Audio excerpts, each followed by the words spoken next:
I hope everybody is enjoying their winter break. In light of the vacation that often takes place during this time, I'd like to share with you a few halachot of hadlakat nerot Shabbat, candle lighting on Friday, that may be pertinent at this time of year or other times as well. The first scenario I'd like to talk about is someone who finds themselves in a hotel and cannot light the candles, cannot have a fire in the hotel room. What can this person do in order to fulfill the mitzvah of Nerot Shabbat? So here Hacham Ovadia Yosef and Rav Moshe Levi in his book Menuhat Ahava allow a person in this type of situation to say Beracha Asher Kedishan B'Mitzvotav V'Tzivanu L'Adlik Ner Shel Shabbat on electric lights. The person says the Beracha and then hits the switch, and that is going to be their Nerot Shabbat. Ideally, it should be something that's a little bit different, but if not, it could be the lights from even the ceiling. What's the rationale behind this? The Gemara wants us to have candles in our homes on Friday night so that we don't spend Shabbat in darkness.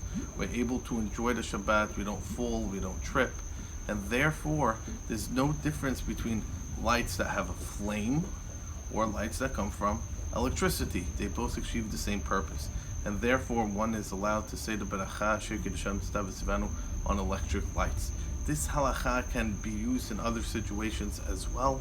For instance, if somebody's going to somebody's house Friday night and then returning and sleeping in their house, they need to light Nerot Shabbat in their house, that's where they're sleeping, but they may not want to leave candles unattended. So in this type of situation, it may be wise to say the Beracha on electricity instead. The second halakha I'd like to mention is that if the family has split up, some people on vacation, some people are not, everybody, wherever they are, must light the candles. It's not like Hanukkah, in which the head of the household lights the Hanukkah candles for everybody.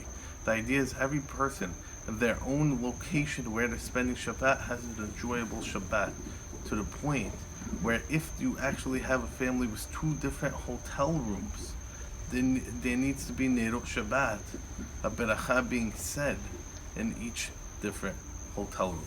The last idea I'll mention that applies to Nerot Shabbat is when you have many different families together, perhaps in a vacation house, and there's a lot of people together. At this point in time, only one person should say the beracha L'Hadlik Ner Shel Shabbat, and then everybody should listen and answer amen and they'll light for everybody.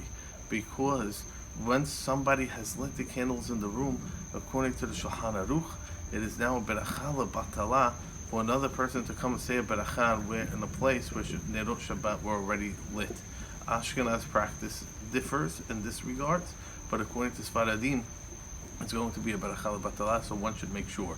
Let's make sure we all have a wonderful vacation and we all fulfill the mitzvah of Nerot Shabbat properly as well.